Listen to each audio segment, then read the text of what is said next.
Football at 4 is powered by the Inside the Birds podcast. It's brought to you by Bet365. Whatever the sport, whatever the moment, it's never ordinary at Bet365. You know what else is never ordinary? The Eagles. It always seems to be something. Don't forget, you can check out the Inside the Birds podcast on all podcasting platforms. Just search Inside the Birds for their podcast and their YouTube channel for all Inside the Birds content. Adam Caplan is here, Football at 4. And, of course, the Eagles 11-2, winners of 9 straight. But who cares about that, Adam? They've got a whole bunch of stuff happening, and it all stemmed from, I guess we can classify it as a less than stellar performance offensively on Sunday.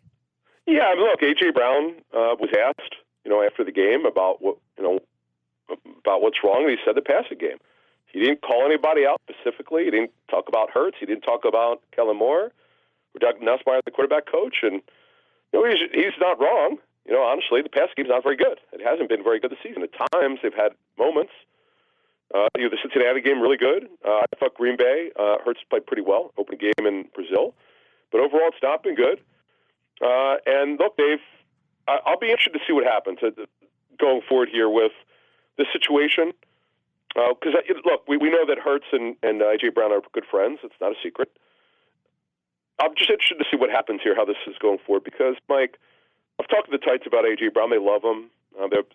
People I've talked to with the Titans who work with him love him. I mean, they were crushed when the former general manager, John Robinson, traded him to the Eagles, and it hurt them. So A.J. is a great connector. He's very well respected and well liked. And he's just going to say, if you ask him a question, he's going to answer it. And that you just got to understand that. That's kind of what happened there. Now, he never mentioned his targets, by the way, anything like that. And I just, I'm trying to get people to understand it. He's pretty accountable, A.J. Brown. So, in terms of that comment, and then the passing game overall, Mike, for the first time since Jeffrey Lurie has owned this team, it's 30 years. They actually are not just trying to run the football; they're actually a running team. They've never been a true running team. They've had good running games, but they're a running team, Mike. They're not a passing team anymore. And it's working, by the way. But the quarterback has got to get in a rhythm, and that's certainly an issue. So, obviously, Brown is upset, or he just voices his opinion, and possibly it's over with. Brandon Graham on a Philadelphia radio station Monday night.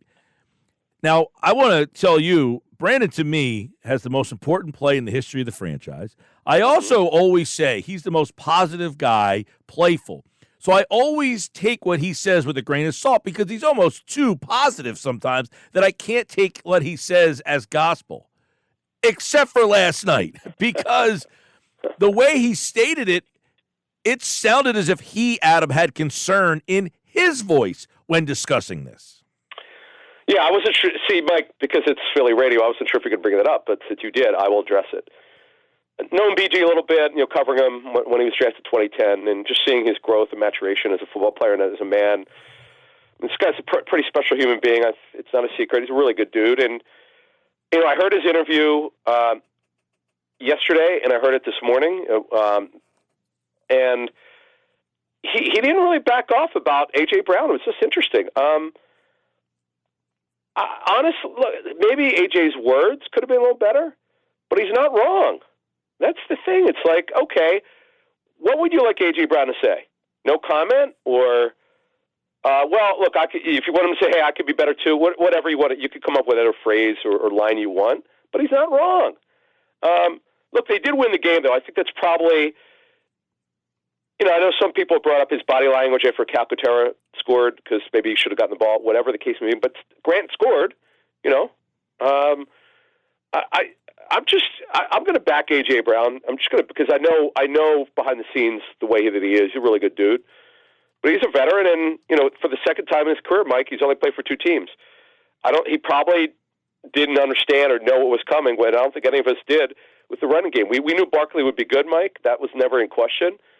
I just did not think, Mike, and this is what we didn't know coming the season, would they basically decide that it's run, throw it, whatever you feel like you need to. That's kind of where they are right now as a passing team. Yeah, and listen, I think Graham says something, and then an hour later, it almost seems contrived that he has to go and say, whoa, what I said was taken out of context. I mean, apparently there was multiple media members who got this text message saying, hey, what I said was blah, blah, blah, blah, blah. So it kind of seems that what he said originally was how he felt.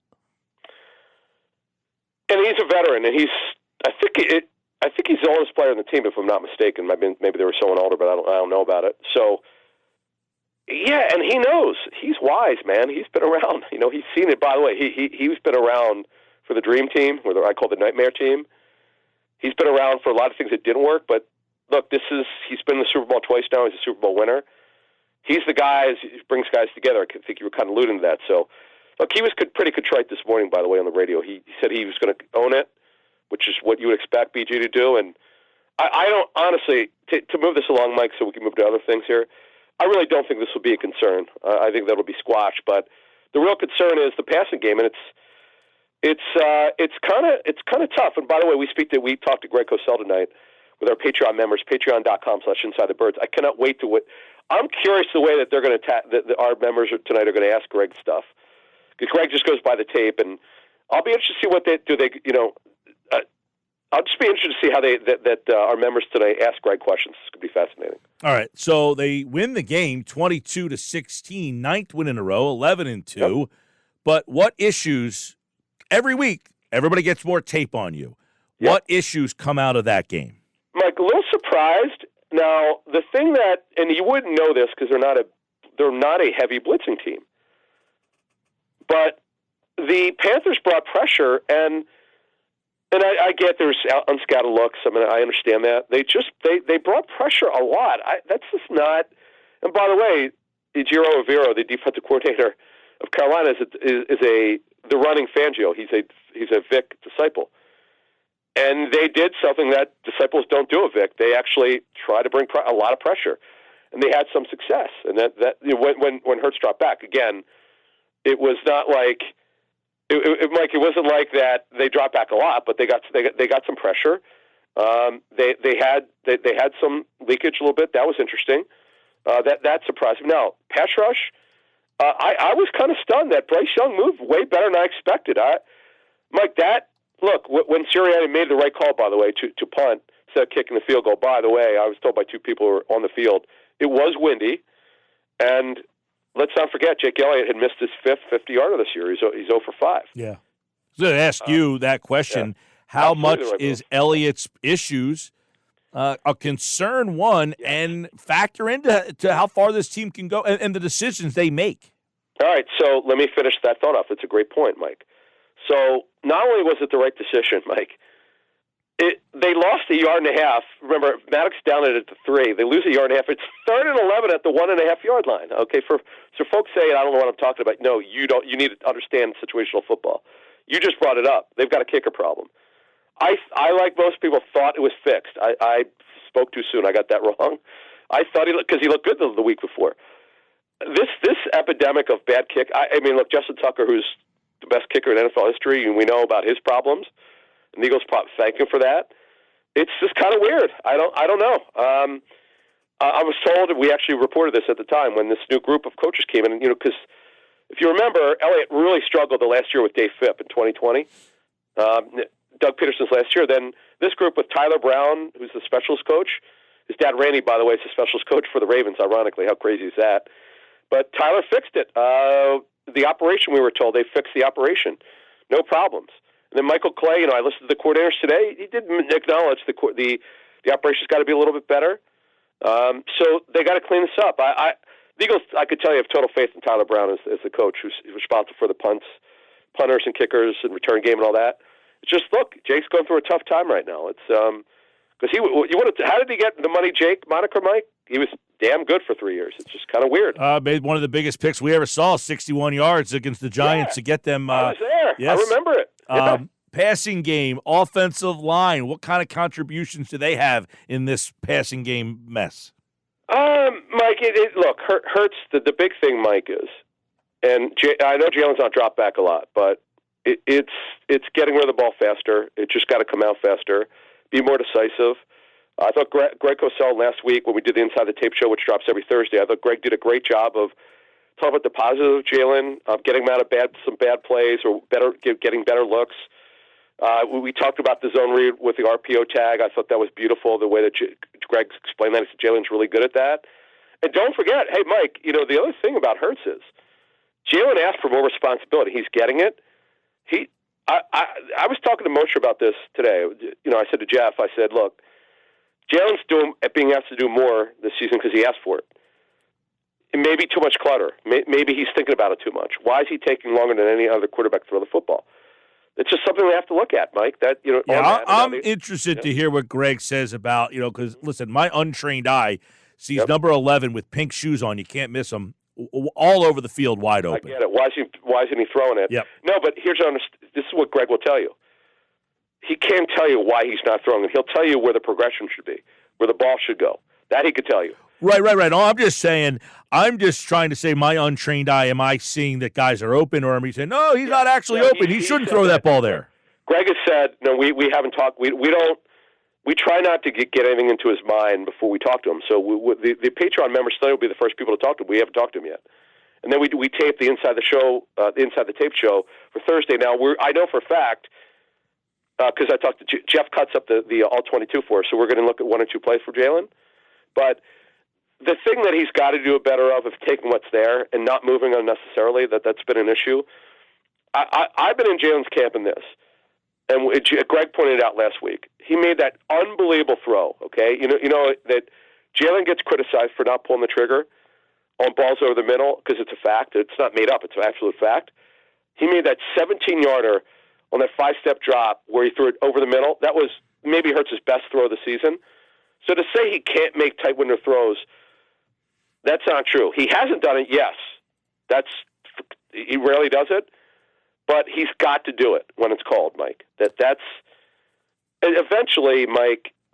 Eventually, it's got to happen more consistently. And it's not like Jalen doesn't know this, but I know he's risk averse. But to say he can't do it is false. He did it last week. All right, I want to get your question, your take on the pass rush, because I saw this number here, which I thought was kind of interesting. That the Eagles' pass rush, 19 pressures, the most by the Eagles since 2020.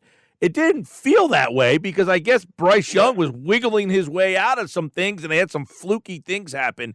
But the Eagles pass rush pressured Bryce Young 19 times. He went 5 of 14 with an interception when he was pressured. Most pressures since 2020 by the Eagles. So, Mike, on the Eagles pass rush, it was fascinating. And again, Bryce Young, I just was stunned. I didn't think he could move like this. The 3rd and 11, which I talked about, the 1.5-yard line, now the Eagles wound up winning. Most times, a young quarterback won't be able to make that play. I just was kind of stunned. Look, his overall numbers weren't very good, but he did a great job. I mean, I got to give Bryce Young credit, Mike. He hung in there. Adam Thielen, he definitely got Cooper DeJean a bunch. Cooper was more of a pure nickel in this game than usual, because he's been what I've called a dynamic nickel, that not just a slot defender. They move him down the box, play him against the run, blitz him, do all sorts of different stuff. He covered Thielen a lot. Now, I don't know how many snaps he was on Thielen, but Thielen got him. But as Fangio said it in his press conference, this will be a good experience for him. Now, we'll talk more about this on Friday's show. They're going to see Calvin Austin, who's had a best season as a pro out of Memphis. I actually spoke to Calvin a couple years ago when he's come back from his Liz Frank injury. He's pretty good. Steelers play; they're a little different than the way the Panthers play, by the way. And it's good. We'll talk more about that. But look, the Eagles won the game. They won 9 in a row. And there's no. I don't get the sense, Mike. People bring it up last year. Look, first of all, last year was about the defense collapsed. They were not competitive for a while in defense. The defensive coordinator was reassigned. Matt Patricia tried to run some of his stuff. It didn't work. That was another thing, Mike. So for people bring up last year, forget about it. The stuff that's come out here with BG, and I don't see it. And I keep my kind of ear to the grindstone on this thing. When we outlined stuff we heard on Inside the Birds several months ago about what happened last season, I don't see that. And by the way, Sirianni is pretty good at keeping stuff together here. Last year, we criticized Nick for kind of the way he handled himself with him and Hurts and their issues, but Haven't heard that, Mike. I've looked into it. I haven't heard that at all. Well, and that'll be next. People ask, what does Sirianni do? Well, you're on the clock there, Nick. You got to put this thing under the rug and sweep it. All right, Adam Caplan's back on Friday as we get ready for the Eagles and the Pittsburgh Steelers, two teams from Pennsylvania meeting. And, of course, you can listen to that game right here on 97.3 ESPN. By the way, it's the first time two teams from the same state will meet with 10 or more wins. It's only the sixth time it's ever happened in history. Last time. Yep, it'll be fun. It'll be fun. Sixth game in NFL history. Two teams in the same state, 10 wins. Adam will be back on Friday to discuss. Thanks, pal. See ya.